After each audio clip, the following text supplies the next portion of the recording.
Hello everyone, स्वागत है आपका आपके अपने YouTube channel only Hindi classes में।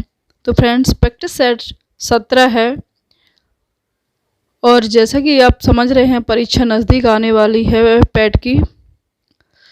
तो फ्रेंड्स, पद्यांश को पढ़ते हैं। मैंने देखा है पद्यांश से एक आध ही क्वेश्चन आता है, तो इसमें बहुत ज़्यादा टाइम व्यतीत नहीं करेंगे क्योंकि पद्यांश भी बहुत लेंथी है। तो बिना किसी देरी के शुरू करते हैं अपनी क्लास। किसी भांति जीना चाहिए, किस भांत जीना चाहिए, किस भांत मरना चाहिए, सो सब हमें निज पूर्वजों से याद करना चाहिए। पद चिन्ह उनके यत्न पूर्वक खोज लेना चाहिए, निज पूर्व गौरव दीप को बुझने न देना चाहिए। आओ मिलें सब देश बांधव हार बनकर, देश के साधक बने सब प्रेम से सुख शांतिमय उद्देश्य के। क्या सांप्रदायिक भेद से है ऐक्य मिट सकता अहो, बनती नहीं क्या एक माला विविध सुमनों की कहो। तो इसमें से क्वेश्चन तो बहुत कम आते हैं, तो मैं इतना ही गद्यांश पढ़ूंगी, फिर हम चलते हैं अपने क्वेश्चन पर। क्वेश्चन नंबर 1 है, निज पूर्व गौरव दीप है। ए स्वयं की अस्मित, बी पद चिन्ह, सी पूर्वज, डी शांतिमय उद्देश्य। तो फ्रेंड्स, इसका क्वेश्चन बताने की कोशिश करें आप। क्वेश्चन नंबर 1 का जो सही आंसर हो जाएगा सी, निज पूर्व गौरव दीप से तात्पर्य हमारे पूर्वज से है, क्योंकि हमारे पूर्वज सिर्फ पूर्वज ही नहीं, एक ऐसे दीपक थे जिसकी रोशनी ने हमारे जीवन को प्रकाशित किया है। अगला क्वेश्चन, काव्यांश की आरंभिक पंक्तियों का रूप है। ए विधान सूचक वाक्य, बी इच्छा बोधक वाक्य, सी आदेश बोधक वाक्य, डी संदेह बोधक वाक्य। क्वेश्चन नंबर 2 का जो सही आंसर हो जाएगा बी इच्छा बोधक वाक्य। काव्यांश की आरंभिक पंक्तियों में इच्छा बोधक वाक्य का रूप है। जिस वाक्य में इच्छा, शुभकामना आदि का बोध होता है उसे इच्छा सूचक वाक्य कहते हैं।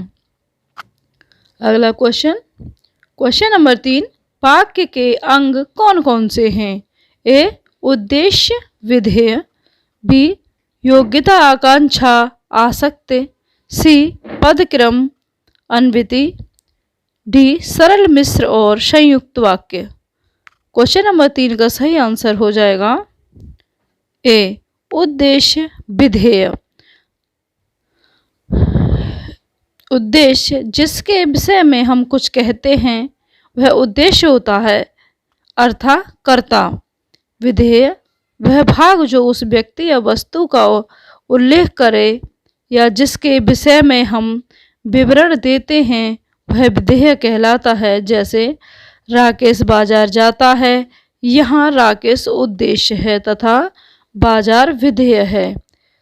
क्वेश्चन नंबर 3 का सही आंसर ए हो जाएगा। अगला क्वेश्चन, क्वेश्चन नंबर 4, वाक्य में जहाँ सबसे कम रुकना होता है वहाँ प्रयुक्त होता है। ए अल्प विराम, बी अर्ध विराम, सी लाघव चिन्ह, डी पूर्ण विराम। क्वेश्चन नंबर 4 का सही आंसर हो जाएगा ए अल्प विराम। अल्प विराम, जहाँ अल्प विराम का प्रयोग होता है न्यूनतम विराम के लिए इसका प्रयोग किया जाता है। अगला क्वेश्चन, क्वेश्चन नंबर 5, चढ़ाना क्रिया से भाववाचक संज्ञा शब्द बनेगा। ए चढ़ावा, बी चढ़ाई, सी चढ़ी, डी चढ़नी। क्वेश्चन नंबर 5 का जो सही आंसर हो जाएगा बी चढ़ाई। बलपूर्वक सीमा का उल्लंघन करके दूसरे के क्षेत्र में जाने की क्रिया को कहते हैं चढ़ाई। ये बहुत महत्वपूर्ण है, समझने लायक है। चढ़ाई बलपूर्वक सीमा का उल्लंघन करके दूसरे के क्षेत्र में जाने की क्रिया चढ़ाई कहलाती है। चढ़ावा जो मंदिरों में आता है। क्वेश्चन नंबर 6, ढेर सारा मक्खन किस विशेषण का उदाहरण है? ए गुणवाचक, बी संख्यावाचक, सी निश्चितवाचक परिणामवाचक, निश्चित परिणामवाचक, डी अनिश्चित परिणामवाचक। क्वेश्चन नंबर 6 का सही आंसर हो जाएगा डी अनिश्चित परिणामवाचक। जिन विशेषण शब्दों से किसी वस्तु या पदार्थ की निश्चितता मात्रा का ज्ञान न हो वो अनिश्चित परिणामवाचक विशेषण कहलाते हैं, जैसे थोड़ा, कम, अधिक, कुछ आदि। अगला क्वेश्चन नंबर 7, अनुराग ने फल खरीदे में कौन सी क्रिया है? ए अकर्मक, बी सकर्मक, सी प्रेरणार्थक, डी सहायक। क्वेश्चन नंबर 7 का सही आंसर बी हो जाएगा। जिस शब्द से किसी कार्य का होना या करना समझा जाए उसे क्रिया कहते हैं।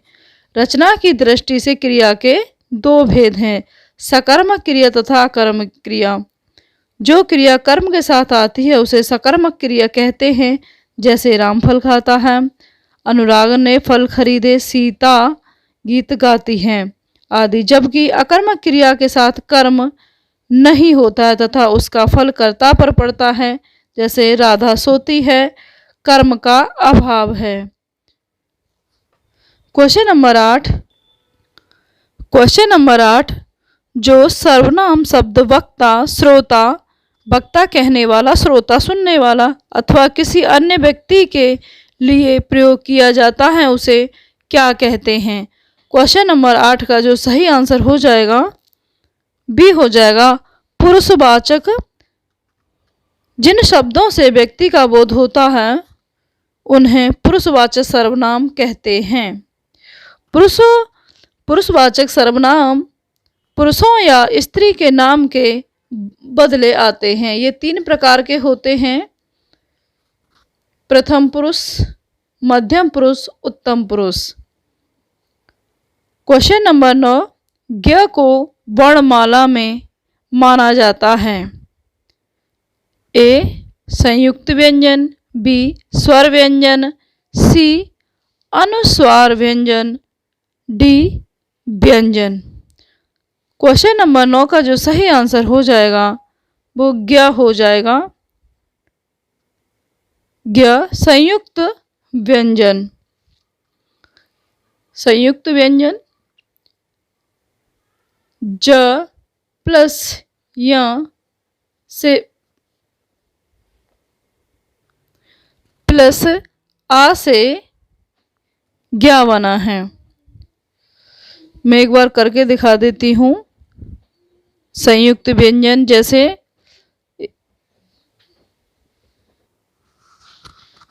इनकी संख्या 4 है, 6, त्रय, ज्ञान और स्र।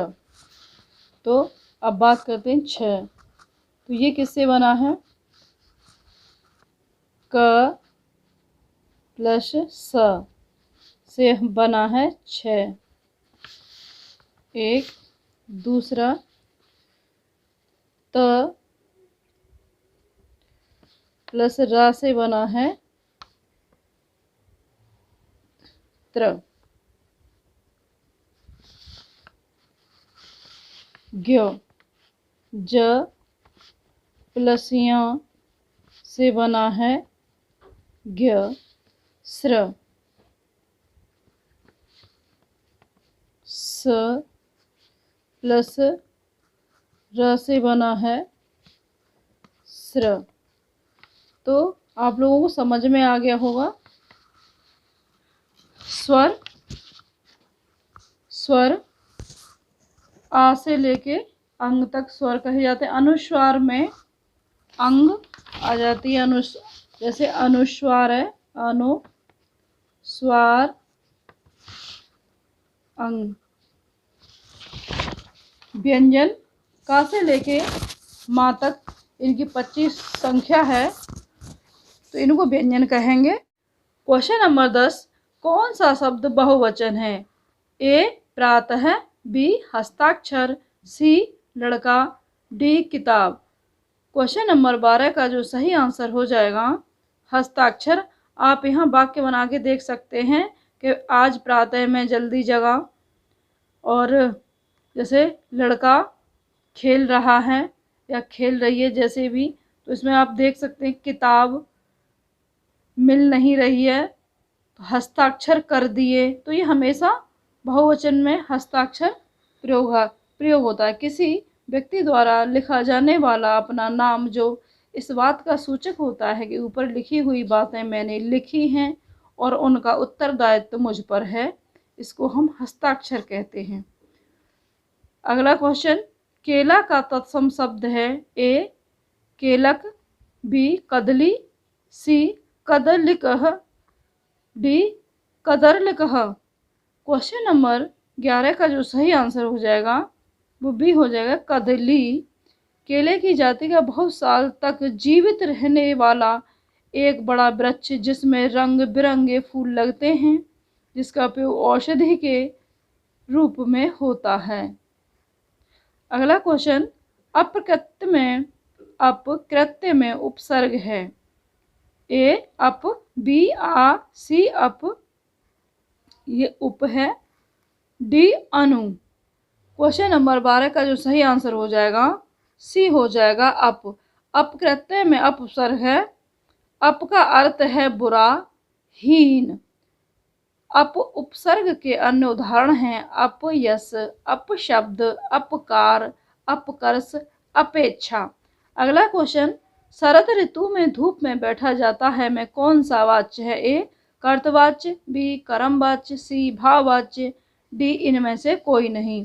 क्वेश्चन नंबर 13 का सही आंसर हो जाएगा सी भाववाच्य। उपयुक्त वाक्य में धूप भाव की प्रधानता है तथा इसी भाव की प्रधानता के कारण अकर्मक क्रिया बैठा का प्रयोग किया गया है। भाववाच्य में अकर्मक क्रिया सदैव एक वचन पुल्लिंग में होती है। क्वेश्चन नंबर 14, जिस समास में उत्तर पद प्रधान होने के साथ ही साथ पूर्व तथा उत्तर पद में विशेषण विशेष्य का संबंध भी होता है, कौन सा समास कहते हैं? ए बहुव्रीहि, बी कर्मधारय, सी तत्पुरुष, डी द्वंद्व। क्वेश्चन नंबर 14 का जो सही आंसर हो जाएगा बी कर्मधारय समास हो जाएगा।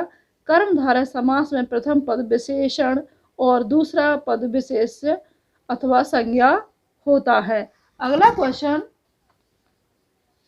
नंबर 15, के कारण रोवे बाला, जन टूटे मोतिन के माला। ए मानवीकरण, बी उपमा, सी उत्प्रेक्षा, डी रूपक। इसमें अलंकार पूछा गया है। क्वेश्चन नंबर 15 का सही आंसर हो जाएगा सी उत्प्रेक्षा। तो मैंने पहले ही बताया है जनु, ये इसका चिन्ह है जिससे हमें पता चल जाता है जनहु जानहु, इस तरह के इसके हैं। प्रश्नोक्त पंक्ति में उत्प्रेक्षा अलंकार है। जहाँ उपमेय में उपमान की संभावना हो वहाँ उत्प्रेक्षा अलंकार होता है। उपयुक्त पंक्ति में उत्प्रेक्षा बोधक शब्द जनु का प्रयोग द्रष्टव्य है। अगला क्वेश्चन, देवताओं का उपवन? ए नंदन कानन, बी अशोक वाटिका, सी स्वर्ण, डी कोई नहीं। क्वेश्चन नंबर 16 का सही आंसर है ए नंदन कानन। देवताओं का वन नंदन कानन, यह बगीचा जहाँ अशोक के वृक्ष लगे हों अशोक वाटिका। 7 लोकों में तीसरा लोक स्वर्ग लोक। अगला क्वेश्चन नंबर 17, निम्न शब्द के लिए दिए गए विकल्पों में से सही विलोम शब्द छांटिए। विलोम पूछ रहा है। उत्तरार्ध, ए उत्तरार्ध का विलोम शब्द बताना है सौहार्द, बी पूर्वार्ध, सी क्रुद्ध, डी सरार्ध। क्वेश्चन नंबर 17 का जो सही आंसर हो जाएगा बी पूर्वार्ध। किसी पद के अर्थ के विपरीत अर्थ को प्रकट करने वाले शब्दों को विलोम या विपरीतार्थक शब्द कहते हैं। उत्तरार्ध का अर्थ है पिछला भाग तथा इसका विलोम शब्द है पूर्वार्ध अर्थात पहला भाग। क्वेश्चन नंबर 18, प्रिय मेरा प्राण प्यारा कहाँ है? दुख जल निधि में डूबी का सहारा कहाँ है? किस रस का उदाहरण है? क्वेश्चन नंबर 18 का जो सही आंसर है वो भी है करुण रस। उपरोक्त पंक्तियों में करुण रस है किसी प्रिय व्यक्ति या वस्तु के नाश होने से हृदय के अंदर उत्पन्न मोक्ष को करुण रस कहते हैं। श्रृंगारस रति। क्वेश्चन नंबर 19, वह आता दो टूक कलेजे के करता पछताता पथ पर आता। उपयुक्त पंक्तियां किस कविता से हैं और इनके रचनाकार कौन हैं? क्वेश्चन नंबर 19 का जो सही आंसर है डी, भिक्षुक और सूर्यकांत त्रिपाठी निराला। अगला क्वेश्चन नंबर 20, सुदामा चरित के लेखक हैं ए, सूरदास, बी, नरोत्तम दास, सी, रत्नाकर, डी, इनमें से कोई नहीं। क्वेश्चन नंबर 20 का जो सही आंसर हो जाएगा, क्वेश्चन नंबर 20 का सही आंसर है बी, नरोत्तम दास। सुदामा चरित नरोत्तम दास द्वारा लिखित रचना है। इनकी अन्य रचनाओं में अनेकार्थ मंजरी, रस मंजरी, रूप मंजरी, बिरह मंजरी, मान मंजरी, श्याम सगाई, रुक्मिणी मंगल, भीवर गीत आदि हैं। तो फ्रेंड्स 1 से लेकर के 20 तक क्वेश्चन कंप्लीट कर लिए हैं। आई होप आपको ये क्लास मेरी समझ में आई होगी। फ्रेंड्स जिस तरह से आप वीडियो को देख लेते हैं प्लीज़ कमेंट भी कर दिया करें और वीडियो को लाइक कर दिया करें। आपका एक लाइक हमारे लिए महत्वपूर्ण बनता है। तो फ्रेंड्स वैसे हमें अच्छा नहीं लगता है कहना लाइक के लिए, मगर क्या करें, बोलना पड़ता है। So thank you.